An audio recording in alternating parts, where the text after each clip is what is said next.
todo mundo tem guia espiritual para ser oferendado, né? Todo mundo tem caboclo, todo mundo tem preto velho, todo mundo tem Exu, todo mundo tem pombagira? A resposta é sim, mesmo médios que não incorporam. Eles têm os guias que os acompanham, eles têm os mentores espirituais deles, mesmo não incorporantes. Então, nessa situação, é necessário que ele primeiro apresente uma oferenda às 7 linhas de Umbanda, daqui a pouco eu falo sobre isso, e também oferende os seus guias espirituais, mesmo que não incorporem.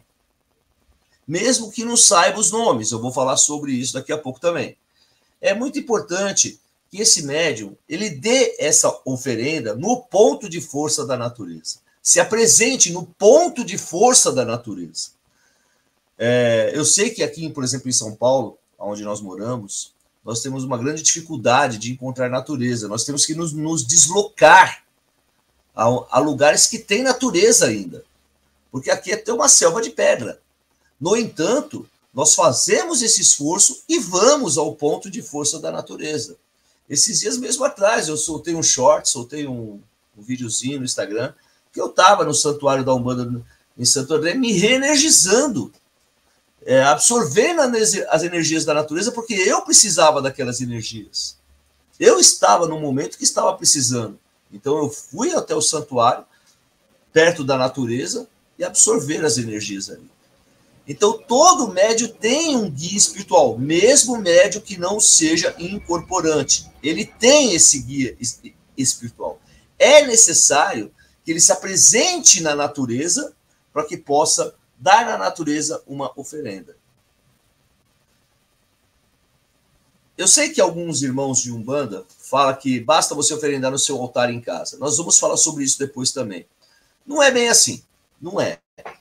É no ponto de força da natureza onde você realmente encontra os seus sagrados pais e mães orixás. Eles vêm para o terreiro, mas lá você vai na casa deles.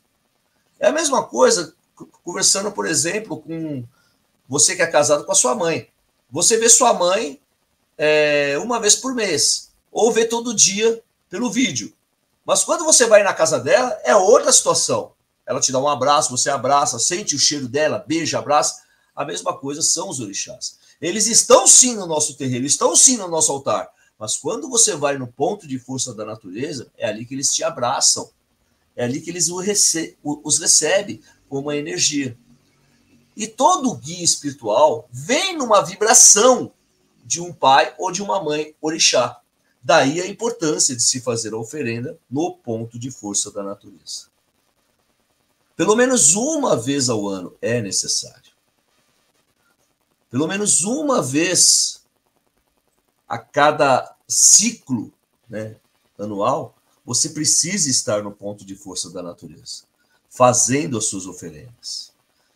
É muito diferente de quando você viaja. Por exemplo, eu vou viajar, vou me divertir lá, vou tomar uma cachaça lá na praia lá. Eu estou no ponto de força da natureza. Não, ali você está se divertindo. Você tem que saber diferenciar o momento sagrado do momento profano. Tem que saber. E no mar nós também podemos oferendar também, mas nós vamos falar sobre isso mais para frente. Normalmente, os médios têm os guias e os mentores espirituais. E os seus guias espirituais são ali, né? Caboclo, Preto Velho, Herê, Cigano, Baiano, Boiadeiro. E aí vem a pergunta: eu tenho que oferendar todos eles de uma vez só? Essa é a grande pergunta. Eu tenho que oferendar todos os guias espirituais? A resposta é sim, mas ao longo de um tempo você precisa apresentar uma oferenda a todos eles. Agora, quando você não sabe, você não é médio incorporante, você oferenda as 7 linhas e a oferenda aos seus mentores. Você faz uma mesa ali para eles, para as 7 linhas de Umbanda, e faz uma mesa também para os guias de trabalho. Agora, todos nós temos guias. Médios incorporantes têm um guia que é de frente. É aquele guia que é o de batalha. É aquele que é o chefe da coroa. Tá? Quando esse guia de frente, que é o chefe da coroa, ele vem, você já sabe o nome dele, o médio incorporante, você já sabe quem ele é.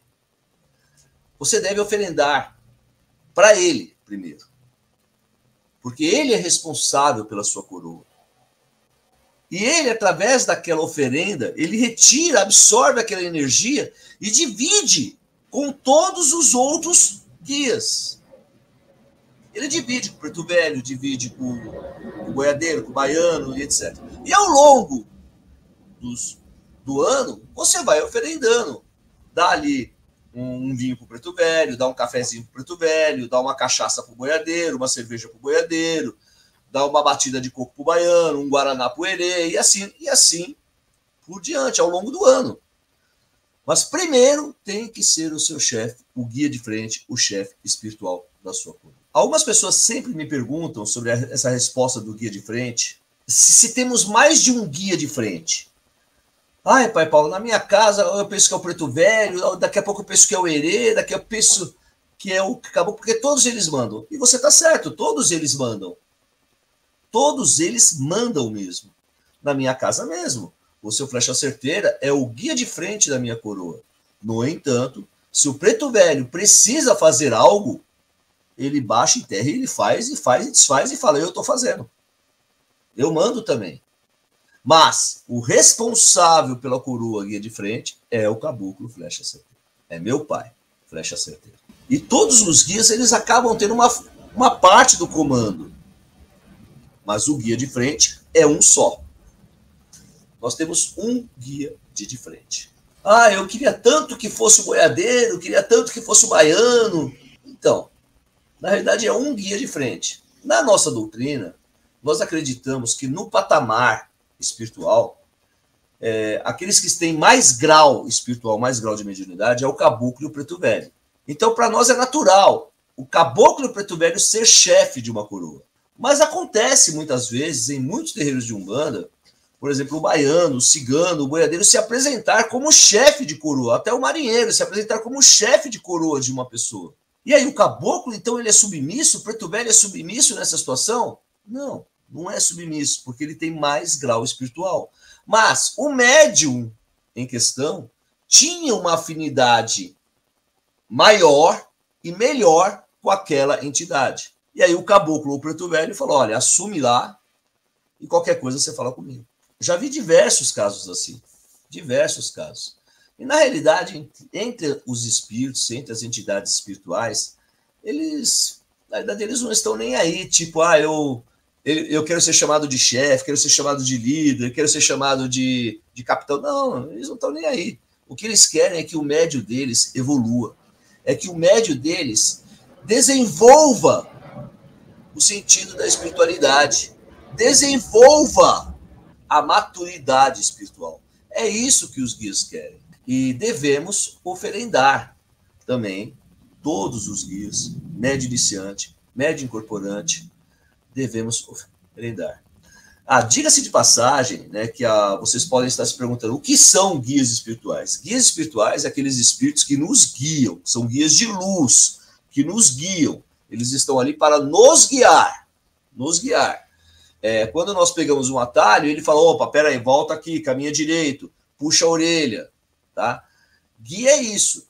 Um guia espiritual, diga-se de passagem, de luz, não passa a mão na cabeça quando o médium erra. Não passa a mão na cabeça quando o médium é um mentiroso. Não passa a mão na cabeça quando o médium é falso. Não passa a mão na cabeça quando o médium se aproveita da fé de uma pessoa.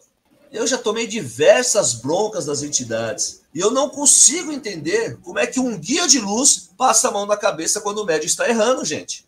Eu não consigo entender. Então, guia de luz, guia espiritual, é aquele que guia, é aquele que orienta, é aquele que corrige, é aquele que puxa a orelha. Aquele que passa a mão na cabeça, você precisa começar a abrir o olho e falar. Como é que está a minha mediunidade mesmo?